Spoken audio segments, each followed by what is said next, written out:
think that with Thomas Frank is basically the fact that he didn't discipline his captain, right, was probably his downfall. Because Romero did it like 3 times. Then you let the players just do whatever they want in a way. Yeah. Right?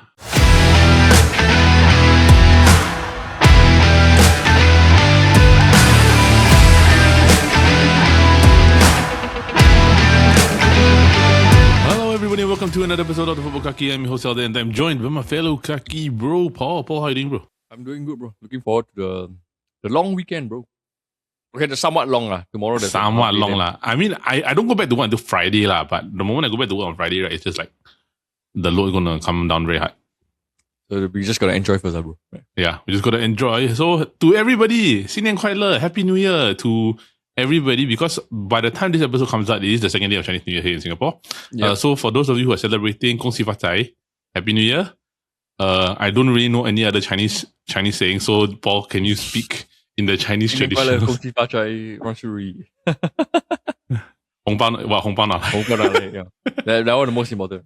That one the most important. Yes. So to everybody, all our Chinese friends out there, wishing you all a happy Lunar New Year.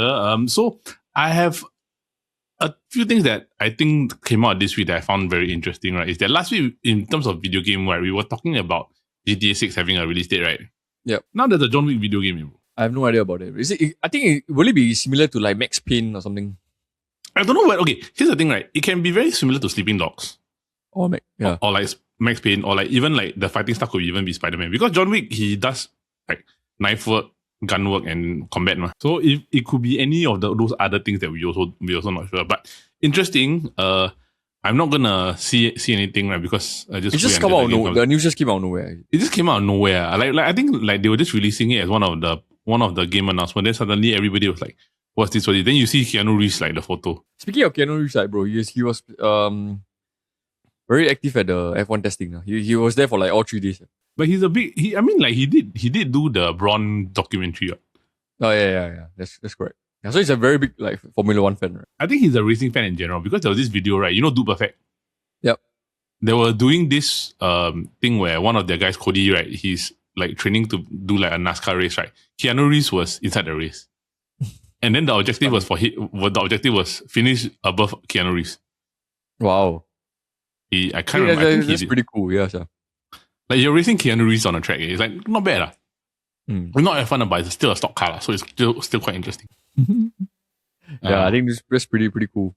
Speaking of video games, also I saw remember I reached out to you. I talked to you about the WWE 2K26. Yes. So apparently I didn't know there was like different tiers to the game. Oh, is it? Like you buy the standard edition, then got I think that's like the most expensive edition is like the $150 one, which is the Attitude Era edition. What's essentially the difference? Are you getting like the My Faction Attitude Era? This is the most I only know is that last time Call of Duty got the standard hardened, then the Ultimate edition. Yeah, so for the WWE, right, the most expensive one is the Attitude Era. I think you unlock all it's basically like the past one, like you buy the Rock, Stone Cold Steve Austin. It's basically that lah. But I didn't really go and see exactly what was the breakdown. But I remember I saw the old Rock's face and the Kurt Angle, Stone Cold, Undertaker. Bro. And then they slapped it $149. Huh? Wait, US or Sing? US, bro. Wow, that's going to be $179 to $180 Singapore dollars. Yeah, okay. So $69 base game. King of Kings edition, $99. Includes early access. Likely featuring Triple H team content. Attitude Era edition, $129.99. Premium edition with early access and themed content. Monday Night War edition, $149.99. Top tier edition, including maximum bonus content and early access. To be honest, bro, why is there ever early access? Is this not like what Ultimate Team where you can? No, I mean like it's 2K. What they're trying to milk it as much as they can. What? No, but how do you even play like WWE early access? What there's like My Faction. My Faction is basically the Ultimate Team. My Faction is basically Ultimate Team. That's essentially it. So like My Faction is basically my Ultimate Team, right? But there's also like the My GMO and all the other modes, right? I think everybody just want to play career mode, right? But honestly, even if you play WWE, right, it's only fun when you either play with friends or you play the career mode. Or you play with career mode. Then after you finish out. Like the party, I can remember all of us just like I think recently we all met up together. Then we had the 4 controllers, right? Yeah. The 4 controllers, right? Then the ladder match was just the most chaotic ladder match like ever. Like we start ganging everyone until the person start climbing the ladder, right? Correct. Then the worst part about that was like everybody all died. All KO, right? Then the three of us totally cannot get up. It's like the guy just go up already. It was funny. Yeah, I agree, bro. I think a game like WWE, right, you gotta play with friends. It's a party game, bro. It's like you either play 2v2 or free for all or Royal Rumble or something like that. Or Royal Rumble. Yeah. Or you just like, okay, or special referee. Yeah. Or which is like, if only we can do that, right? But the funniest part was that if you do Royal Rumble, right, you have to be the first four. Then you have to see whether you all can outlast the entire Royal Rumble. Then one of your friends you're the last four, you gotta wait for the whole thing to come out. Correct. You might not just be the first four, then everybody just go out and say, hey, what happened? Make sure everything okay. The best part was like you trying to like do the finisher to the other friend, right? They say, hey, can you stop kicking me or not? I'm trying to do to the other guy. What are you going to do it to me? Oh, because when he kick you, you cannot do the finisher. You can't do the finisher. Yeah, this is good times, bro. Yeah, even like the others was like what? Brandon, the special guest referee. 1, 2, then he stand up. Stand up, walk away. Right? Stand up, walk away. Yeah. Good memories. Good memories, bro. But I mean, we are a football podcast, so for those of you who are playing video games, have fun, continue, because there's a lot of good games coming out this year. Yep. But this week on the Football Kaki, right, title race has finally gotten interesting because they have dropped points. Arsenal. Yes, Arsenal have dropped points in Brentford, right, in the most ironic fashion. And the complaints of Arsenal have just been absolutely it's the most to me, I call it hypocritical. Yeah. It's very hypocritical, right? Because they essentially drew 1-1 in Brentford, right? But Brentford scored a goal, right, in the most Arsenal fashion. Yep. And like very Stoke City-ish style, right? Yes. What happens is the title race is down to 4 points, with City winning their last 2 Premier League games and breaking their duck run, right? Sad note for all Manchester United fans, we drew against West Ham 1-1, right? So United Shen will not cut his hair. But on a side note, right, the women's team have won 5 in a row. In all competitions. Everyone's taking a dig at him now. Bro, like even Cunha said, like, they don't care about the haircut, they care about the 15 points. Yeah. So in a way, he made himself like infamous within like the legends and the players, right? Correct. Yeah. But I mean, it was meant to be a joke, right? But just somehow just took a life of its own, because it shows you how bad Man United were. Like the fact, like it's like over 1 year and you can't still win, and you still cannot win 5 games in a row. Win, then draw. Yep. Win, then draw. So we are ahead. We're still 5 points behind Aston Villa, which is not too bad, when we are currently a point ahead of Chelsea. Today's episode is going to be a bit more different than what we usually do, because we usually cover the football base, right? But because this week there's a lot of off the field things that actually happen, right? We're going to focus a bit more on that today, with the main game that we're going to focus on is the Arsenal versus Brentford game, where Brentford drew them in the most Arsenal, scoring the most Arsenal fashion goal, right?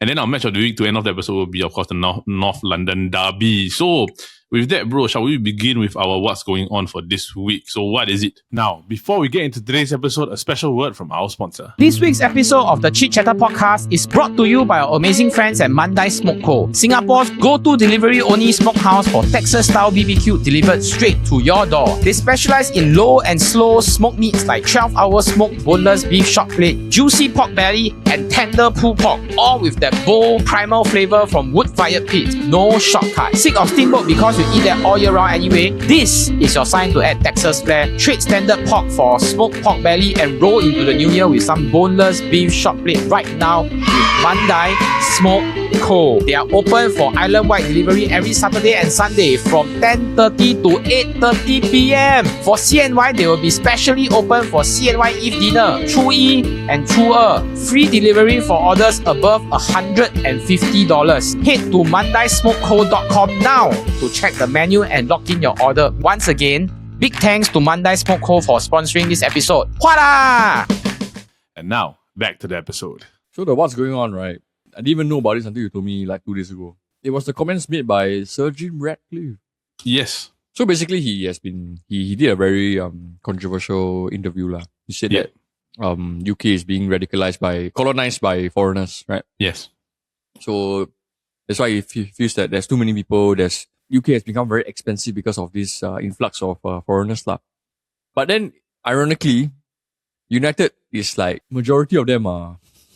The team and like even the owners are like foreigners, you know. Yes, exactly. So in a way, he indirectly shot his own self lah, like, and then he had to like I think apologize to the Glazers. And then even in our first 11, right, I think only Shaw and Maguire are like English players. Yep. On menu lah. The rest are all, bro, like foreigners. You know? So I think Yeah. for him to, I don't know what was his intention in saying all these things, but it definitely did not have the outcome he hoped to achieve lah. I'm not going to defend him, right?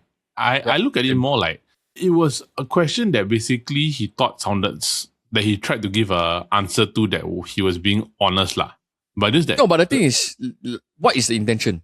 Oh, okay. So the thing is that he's being honest about certain things and more or less like basically whether or not I can't remember what was the question, right? Yeah. But either way, right, no matter what he said, right, it wasn't the right thing to say. Because essentially, right, England has always been built on foreign talent. You're essentially, because like let's say for example, right, if you were to take all the other things, let's say outside of the royal family English, right, football has always been its most predominant and important like asset, aside from entertainment. So entertainment, yes, most sport, of the things are British, right? But sport is essentially, right, like football, yeah. Football. If you're talking about, let's say even for Manchester United, right, like it's not like how it was under Sir Alex. What? So Alex, there was at least half the team was English. Or from the UK. Now it's not. Now there's Portuguese, there's Brazilians. Because they don't have the quota thing anymore, right? Correct. So there's Portuguese, there's Brazilians, there's Spanish, there's French, and there's even like Belgium. So United is a very diverse like team of internationals, man. So for him to say this, it's like I don't understand. Like, yeah, plus the owners are American, right? So. Correct. And it's like, if let's say you were to ask me about his intention, right, you can't give an explanation whereby the intention, right, is ever a good intention. From what I can assume, right, is mainly he just want like personal gain, you know, that kind of thing. Yep. You know, like how he came in and like cut all the United jobs, like all this. Yeah. Maybe he wants it done at like a country level, you know. But you will not get this same outcome as you did with like when you first took over United, lah. Because this involves like the government. Correct. And like non-football related, you know, you're talking about like the livelihood of other people in the country as well. Like not even related to football at all. Bro, his CEO is not even English. like the Manchester United CEO is not English, right? Yeah. Then the owners also not that, yeah. The owners not English, the scouting also not English. So it's like the fact that like there was a message that said that he needs to apologize to the Glazers, right? Said all that you need to know. Yeah. Like nobody at United will like need to apologize to the Glazers, you know. But then when you say these other things, I'm like what's the bet? But it's like, bro, it's like you read it, it's like, oh, I cannot help you, right? Nobody can help you right here. Like, do you think there'll be backlash from Man United fans? Or even the players? Because there's been talk about the players just refusing to play. After these comments? Yes. Oh, then I don't know, bro. I'm not very sure. Unnecessary lah, this thing, you know.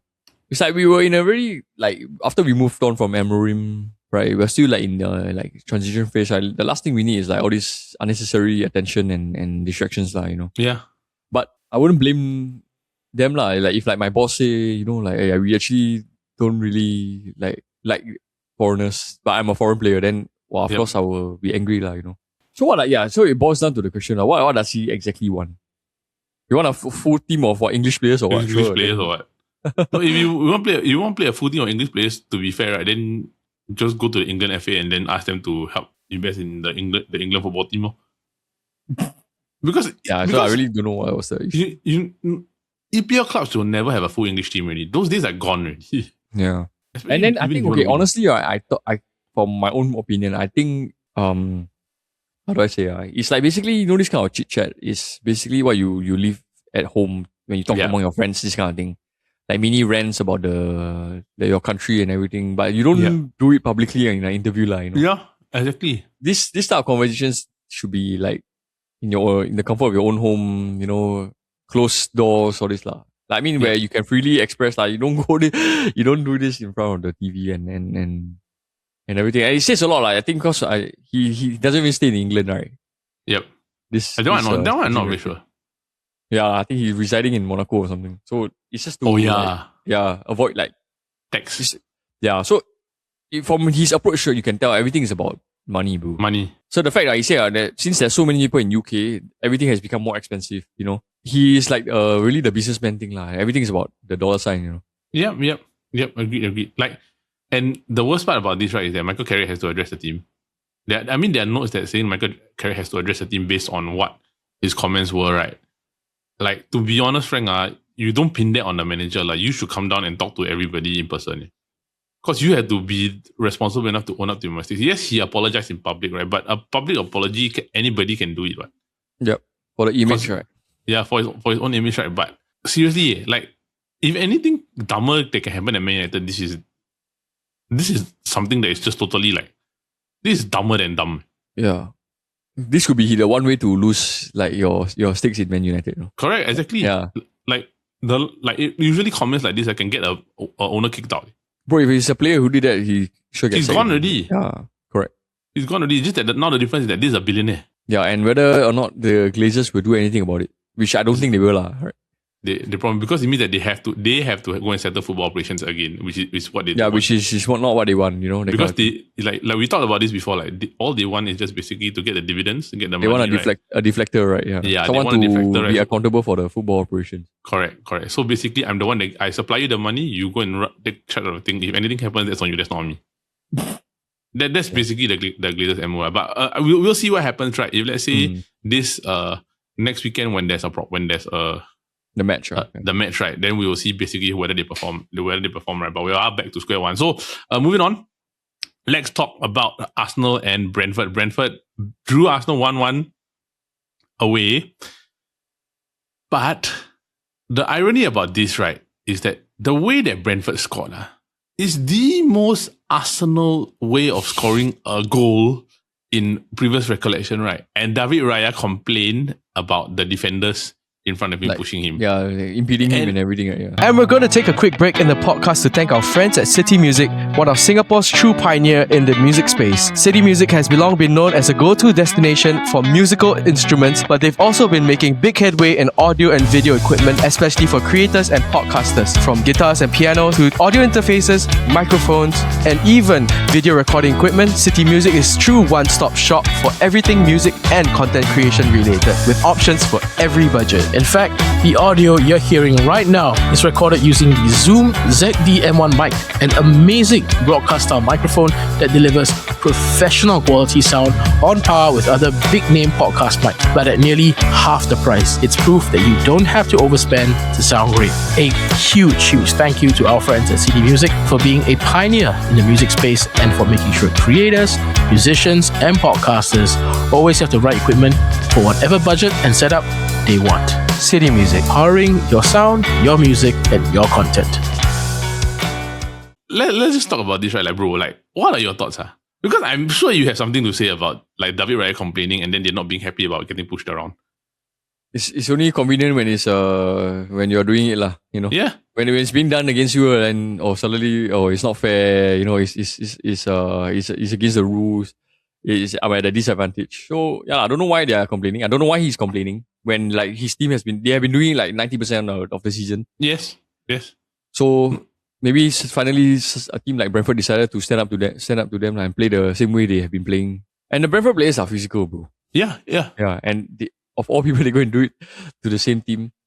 I think it's really a taste of their own medicine, It's fun. It's quite nice to see. Yes.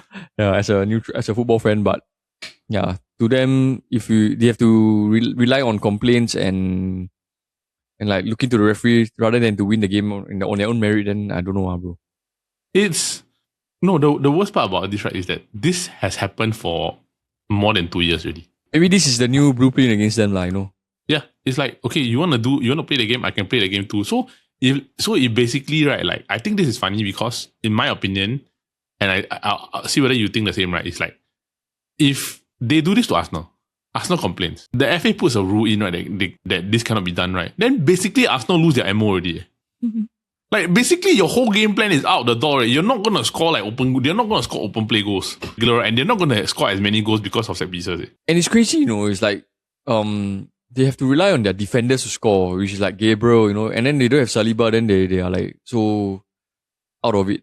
When you sign like players like Gyokeres or this, and they're not performing up to what like Arteta expect, you know, that kind of thing. Yeah, I don't know, bro. The irony of this all is that, like, even like just now, like we were talking about this with Media and Net, right?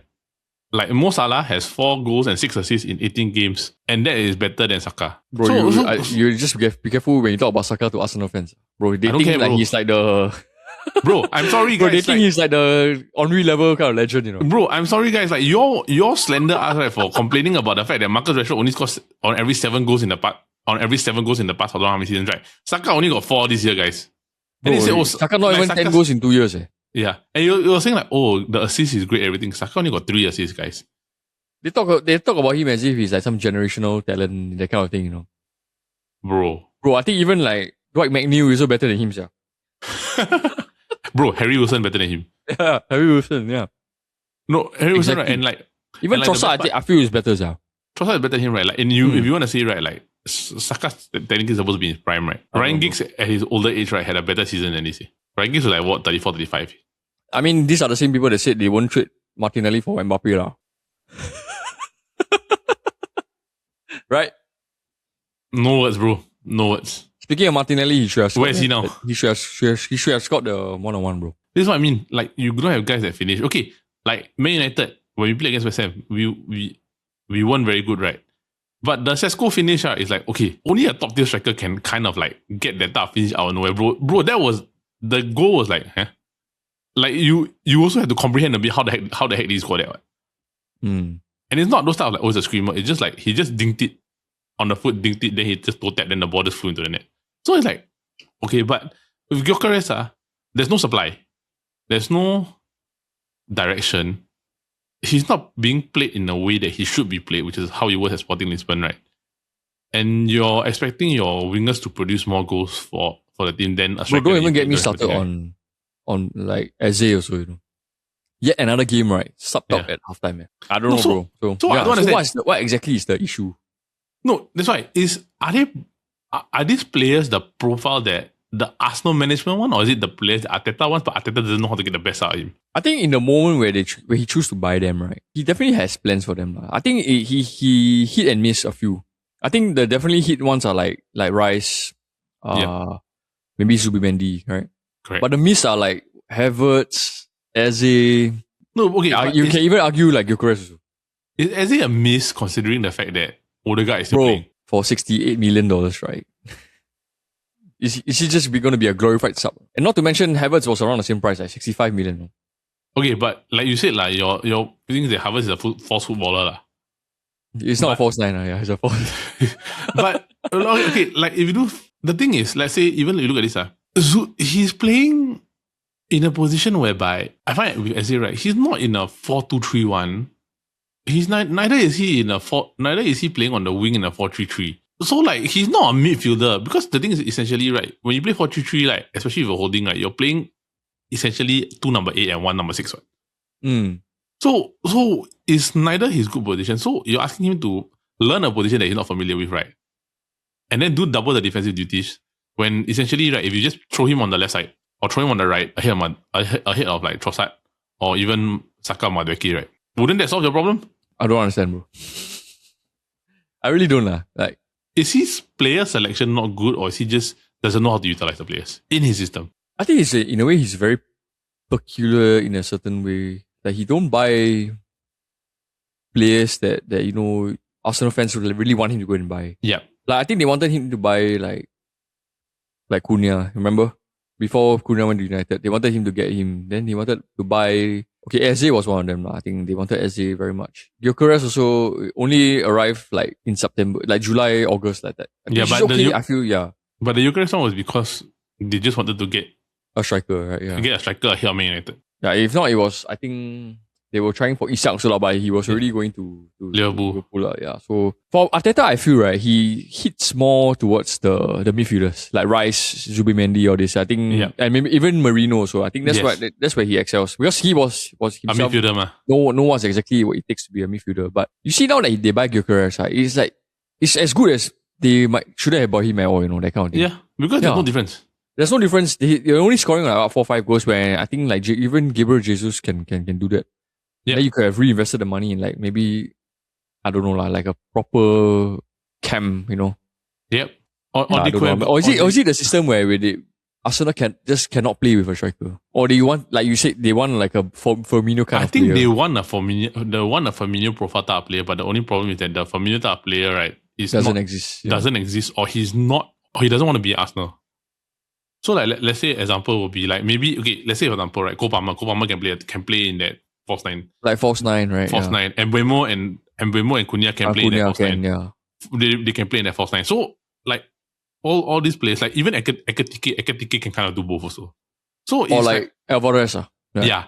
Julian Alvarez also. Yeah. So it's like these players are like even Haaland, right? Haaland, he can do advanced forward, he can do poacher, but he can also drop back and pick up the ball. So yeah, but it's like you have to play him. You definitely must play him at the front, right? Yeah. Correct. Yeah. Correct. But the thing is that all the good profile players that essentially can be false nine, right, are playing for other clubs.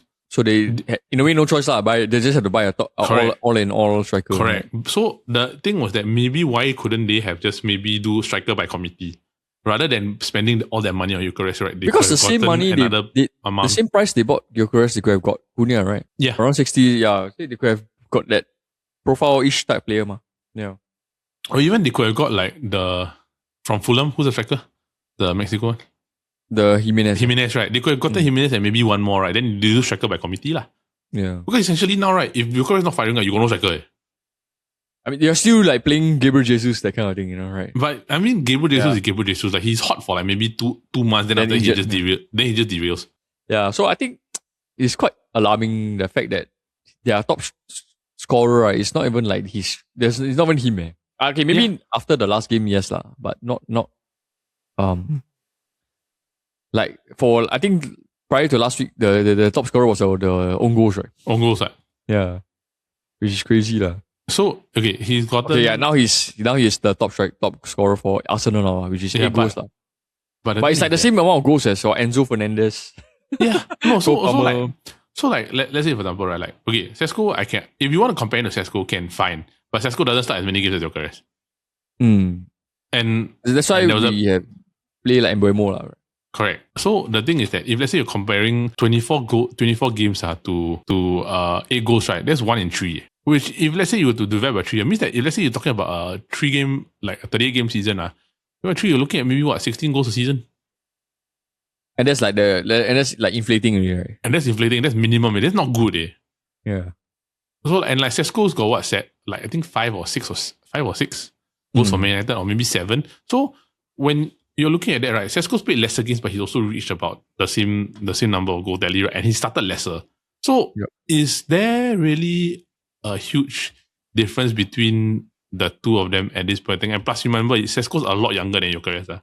Plus, Gyokeres is in a better team, like hands down, right? Yeah, correct, 100%. But it's not. They just can't seem to find a way to let him score, like, you know.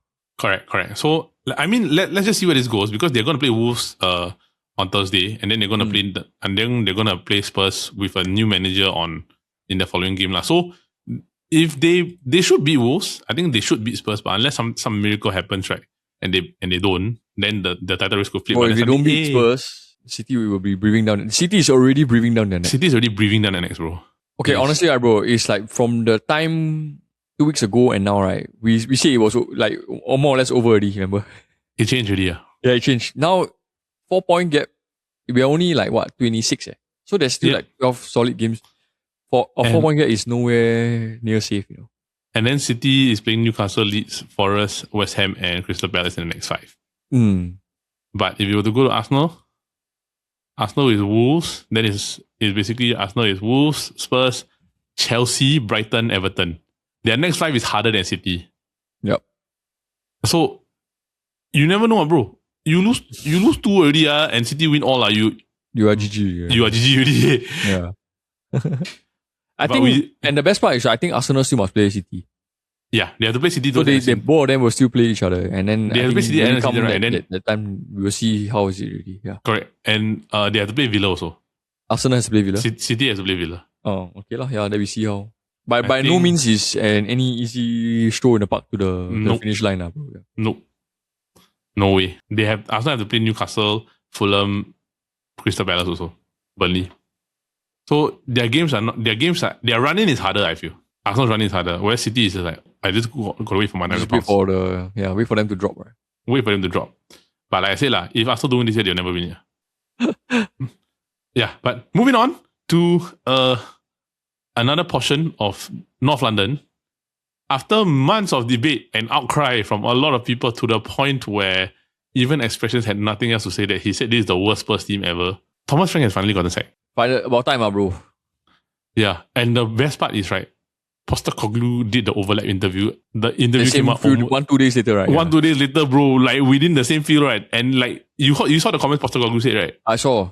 Bro, I was surprised, right? Like they didn't give him like a PDPA thing for like at least 12 months, that kind of thing, Bro, he started the interview say that you're not a big club. What was the worst? Do you remember what exactly he said about Spurs? He talked about if I'm not wrong, he talked about like the management. Like, yeah. Like he said like they think that they're a big club but they aren't, right? Yes, correct. Then he said what like whenever he walked into the stadium, then their slogan is "to dare is to do" or something like that. Yeah. Yeah. So like he said that you can say that, right? But then your practices and your beliefs are all over the place, Yeah. He said, but the big thing he said that Spurs is not a big club. Correct. Yeah. He said like they got unbelievable stadium, unbelievable training ground.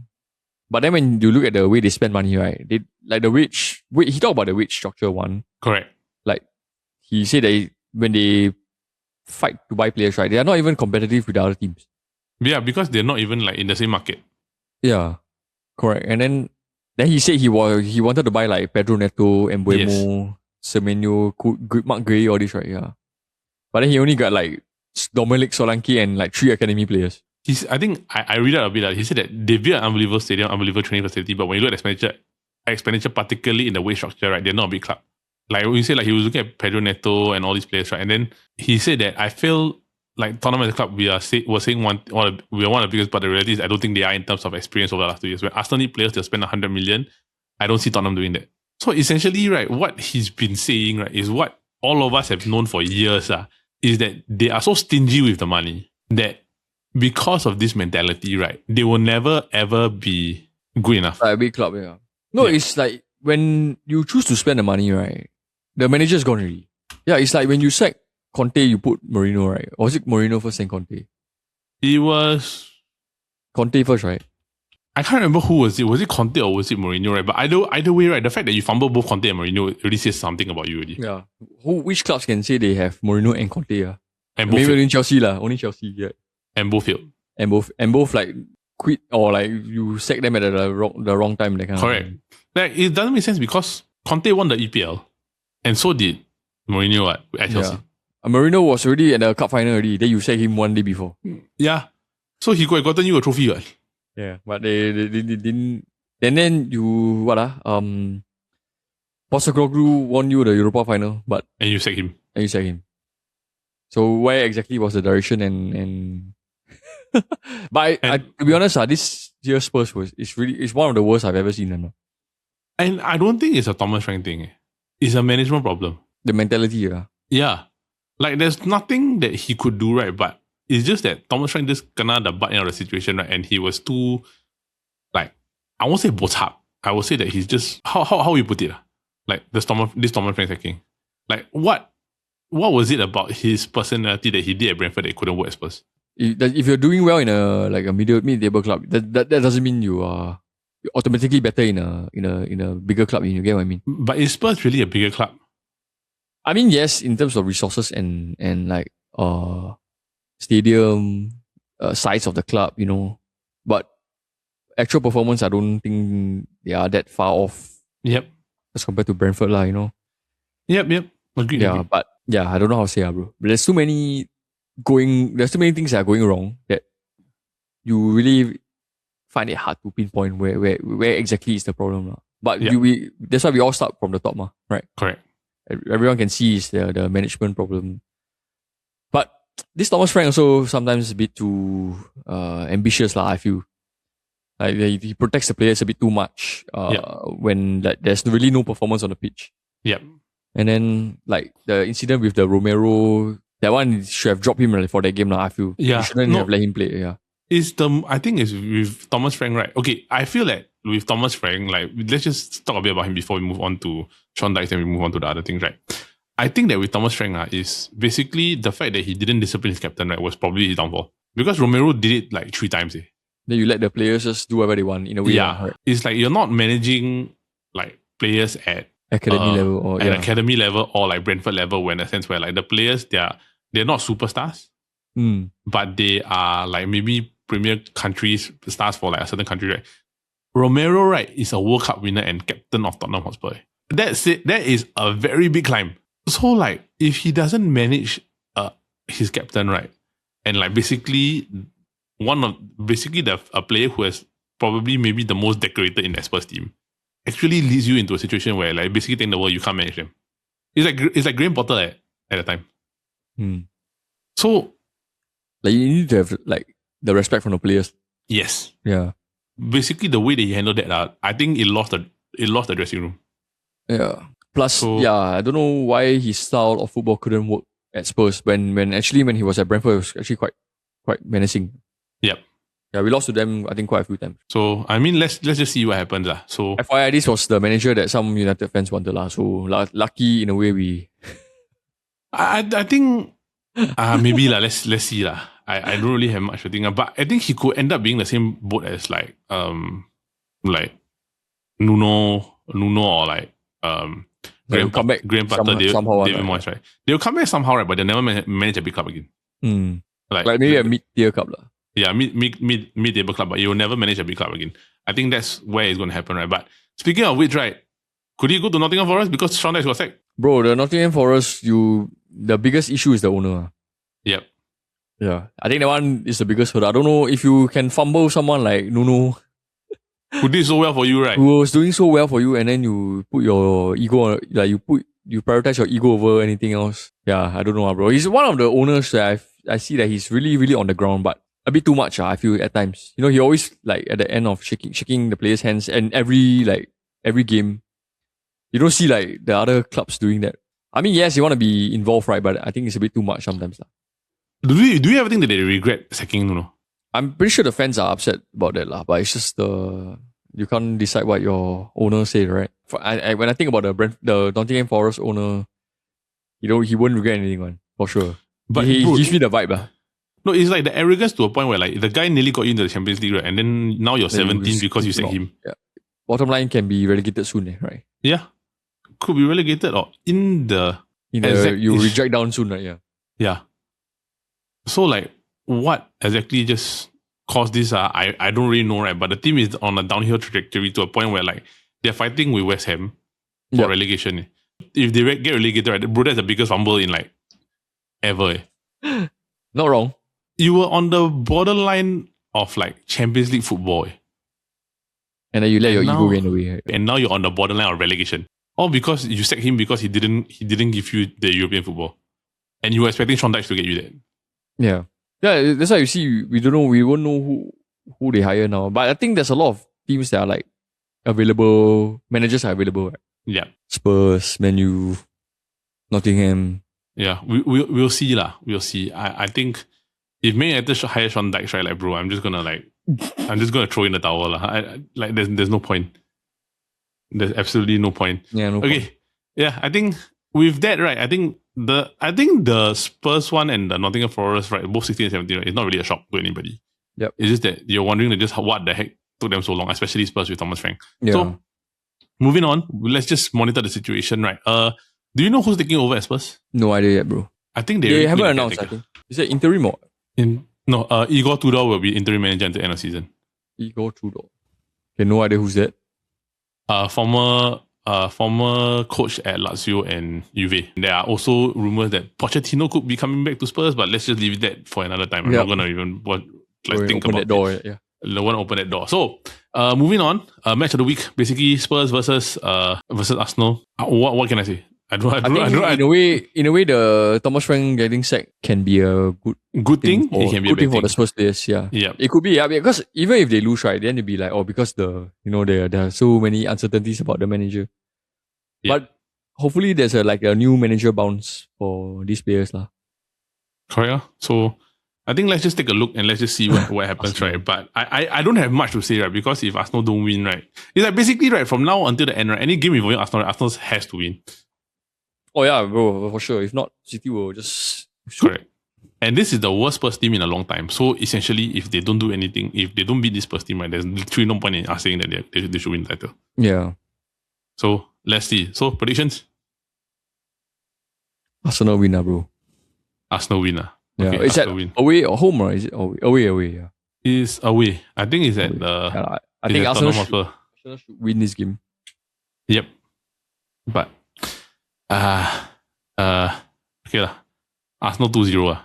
Okay. Yeah, I think it's fair. I think that's a fair result. Both of us predict like 2-0 as a fair result lah. So let's just see. So bro, with that, you got anything else to add before it goes off? Yeah, I think just say everyone can just enjoy a nice break this week. I think be good. Enjoy the Chinese New Year festivities. Correct. Don't eat too much. The end of the week, gain 3 kilos. So we'll see. We'll see that. So for everybody here, we just want to have to say thank you and have a great week. This is the episode of the Football Kaki. Alright, so that is it for this week's episode of the Football Kaki, brought to you by the Chit Chatter Podcast Network. Now, for those of you who are tuning in, we just want to say thank you, and we hope that you continue to watch our other shows, which are the Kobe Bros every Monday, where we have some fun interviews lined up for you. And if you do like the news in a different light, we do have the Loud Gels podcast every Friday, where we come together and talk about news in a fun and unique way. So with that, bro, anything else to add before we go off? I'm good, brother. Yeah, enjoy everybody. Yeah, so Paul, please repeat all the Chinese sayings again. 新年快乐，万事如意，红包拿来。红包拿来，恭喜发财. So to everybody celebrating Chinese New Year, have a great day ahead. Thank you for joining us on this second day of Chinese New Year morning. Have a good week ahead. See you soon. Bye bye.